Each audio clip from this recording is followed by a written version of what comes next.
los porqués.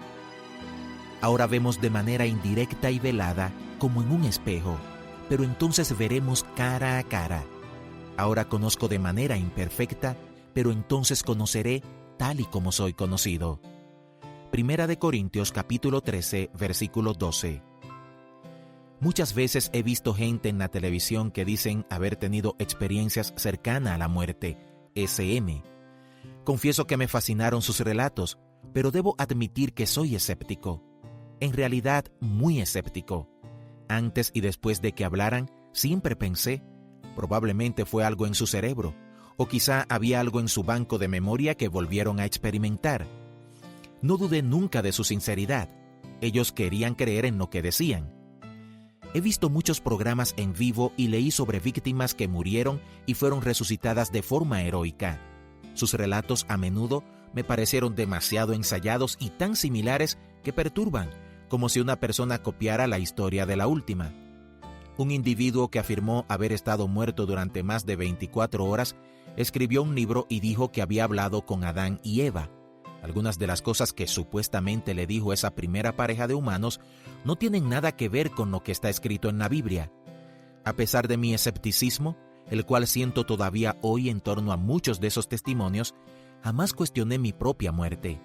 En realidad, fue algo tan poderoso, tan transformador, que no pude hablar con nadie hasta que David Gentiles logró sacarme la información casi con un tirabuzón 2 años después del accidente.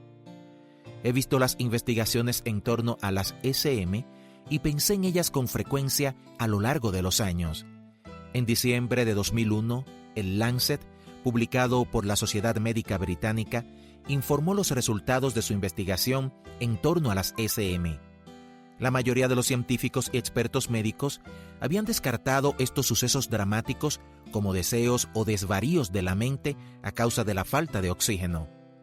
Este estudio científico, realizado en los Países Bajos, es uno de los primeros. En lugar de entrevistar a quienes informaban haber pasado por una SM, siguieron a cientos de pacientes que habían sido resucitados después de sufrir una muerte clínica, es decir, después que sus corazones habían dejado de latir. Esperaban que este método les brindara relatos más exactos al documentar las experiencias mientras sucedieron, en lugar de fundamentarlas en recuerdos mucho tiempo después de la resucitación, que un 18% de los pacientes en el estudio hablaba de recuerdos del momento en que habían estado clínicamente muertos. Entre un 8 y un 12% informaban las experiencias SM comúnmente aceptadas, como ver luces brillantes, pasar por un túnel y hasta cruzar al cielo y hablar con parientes o amigos fallecidos. Los investigadores llegaron a la conclusión de que las experiencias cercanas a la muerte o SM son meramente algo que todos quisiéramos creer con desesperación que es verdad. Por otra parte, otros investigadores llegaron a las conclusiones basadas en un estudio de 344 personas de entre 26 y 92 años que habían sido resucitadas. La mayoría fue entrevistada dentro de los 5 días posteriores a la experiencia. Los investigadores volvieron a contactarlos 2 años más tarde y luego de nuevo a los 8 años de esto. Ellos descubrieron que las experiencias no se correlacionaban con ninguno de los parámetros de medición psicológica, fisiológica o clínica, es decir, que las experiencias no tenían relación con los procesos del cerebro que está muriendo. La mayoría de los pacientes tenía una excelente capacidad de recordar los sucesos, lo cual, según los investigadores, da por tierra con la idea de que los recuerdos eran falsos. Lo que más me importa es que quienes pasaron por tales experiencias informan de cambios marcados en su personalidad. Ellos perdieron el miedo a la muerte, se hicieron más compasivos, generosos, amorosos. El estudio en realidad no mostró nada en cuanto a que las SM sean verdaderas. Como ha sido el caso antes de que se realizaran estos estudios, un grupo creía que las SM son solo estados psicológicos de alguien que está muriendo, mientras que el otro grupo sostenía que la evidencia respalda la validez de las SM, sugiriendo que los científicos revisen las teorías que descartan las experiencias extracorporales. No tengo la intención de tratar de encontrarle la solución a este debate. Solo puedo contar lo que me pasó a mí. No importa lo que me digan o no los investigadores, yo sé que fui al cielo. He dedicado una inmensa cantidad de tiempo a pensar por qué sucedió, en lugar de concentrarme en qué pasó. He llegado a una sola conclusión. Antes de morir en un accidente automovilístico, era escéptico en cuanto a las SM. Simplemente no veía cómo alguien podía morir, ir al cielo y volver para contarlo. Jamás dudé de la muerte, de la realidad del cielo o de la vida después de la muerte, pero sí dudaba de las descripciones de los relatos de las SM. Estas historias me parecían muy ensayadas, todas muy similares. Entonces morí, fui al cielo y volví. Solo puedo contar lo que me pasó a mí. Ni por un instante se me ha ocurrido creer que fue una mera visión, un caso de cables cruzados en el cerebro o el resultado de cosas que oí antes. Sé que el cielo es real, estuve allí y volví. Así que todo se resume a esto. Hasta que un simple mortal muera durante un periodo de tiempo considerable y luego vuelva a vivir con una evidencia irrefutable de que hay vida después de la muerte, las SM seguirán siendo una cuestión de fe o al menos conjeturas. Pero, como dice uno de mis amigos, ¿qué hay de nuevo?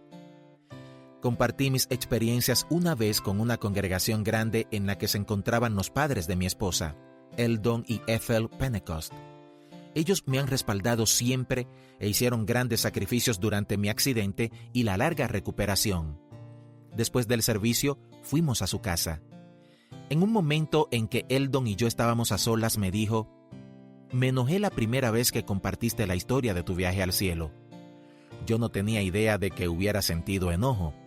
Terminaste diciendo que nunca deseaste volver a la tierra». Asentí sin saber hacia dónde se dirigía la conversación.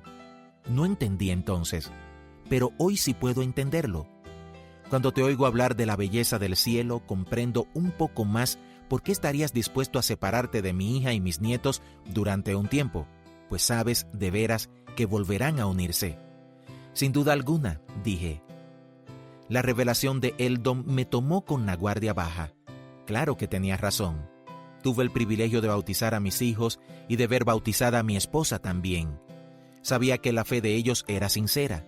Por fe, sabía que serían residentes del cielo algún día, y separarme de ellos jamás cruzó por mi mente mientras estuve en el cielo. Los que están en el cielo sencillamente no están conscientes de quiénes no están allí, pero sí saben quién vendrá. Y todavía hoy puedo decir con sinceridad que desearía haberme quedado en el cielo, pero sé que mi momento no era ese. Si hubiera sabido que me esperaban 2 semanas en la UCI, 1 año en el hospital y 34 operaciones al dejar el cielo, seguro habría estado todavía más desesperanzado desde el principio. Sin embargo, no estaba en mí la decisión, y volví con el sonido de una voz que oraba, de botas que pisaban el vidrio hecho añicos y de las mandíbulas de la vida que abrían los hierros apretados de mi auto destruido. Hay una pregunta que sigue ocupando mi mente. ¿Por qué? Y tiene varias versiones. ¿Por qué morí en el accidente de auto? ¿Por qué tuve ese singular privilegio de ir al cielo? ¿Por qué se me permitió un vistazo del cielo para luego hacerme volver? ¿Por qué casi muero en el hospital? ¿Por qué permitió Dios que viviera en constante dolor desde el 18 de enero de 1989? La respuesta es corta. No lo sé. Y sin embargo, ese por qué sigue siendo el cuestionamiento humano más consumado. Por naturaleza somos curiosos, queremos saber. Después de todos estos años, todavía no me resulta fácil contar lo sucedido. Varias veces intenté escribirlo y no pude. Por eso le pedí a mi amigo Zach Murphy que me ayudara con este libro. Si dependiera de mí, jamás lo habría escrito. El trauma emocional de revivir todos los sucesos es demasiado para mí. Solo contando con alguien más que lo escribiera, me ha sido posible pasar por esto. Todavía no sé por qué pasan estas cosas, pero sí sé que Dios está conmigo en los momentos más oscuros de mi vida. Además de preguntar por qué, hay otras preguntas. Creo que es más importante que piense en ellas. ¿Quiso Dios que conociera el dolor real para que pudiera entender el dolor de mi prójimo? ¿Qué es lo que Dios quiso que aprendiera de todas mis experiencias, de mi muerte y de mi larga recuperación? ¿De qué manera pueden mis experiencias beneficiar más a mi prójimo? Después de tantos años, todavía no encuentro respuesta tampoco para la mayoría de estas preguntas. Aprendí varias cosas y veo que Dios sigue teniendo razones para mantenerme con vida en esta tierra. Quizá nunca llegue a conocer sus razones, y por cierto, Él no tiene la obligación de explicármelas. Aunque no tengo respuestas a muchas de mis preguntas, tengo paz. Sé que estoy donde Dios quiere que esté. Sé que estoy haciendo el trabajo que Dios me encargó. Encuentro consuelo en una historia registrada en el Evangelio de Juan. Un hombre que había nacido ciego conoce a Jesús y es sanado. Entonces corre por ahí alabando a Dios, pero su sanidad es algo que molesta a los líderes religiosos que han estado intentando apartar a la gente de Jesús. Interrogan al hombre que era ciego, buscando obligarlo a admitir que Jesús es un pecador, es decir, un fraude. El hombre dice con sabiduría: si es pecador, no lo sé. Lo único que sé es que yo era ciego y ahora veo. Juan 9:25. De la misma manera, algunos quizá no crean en mi relato.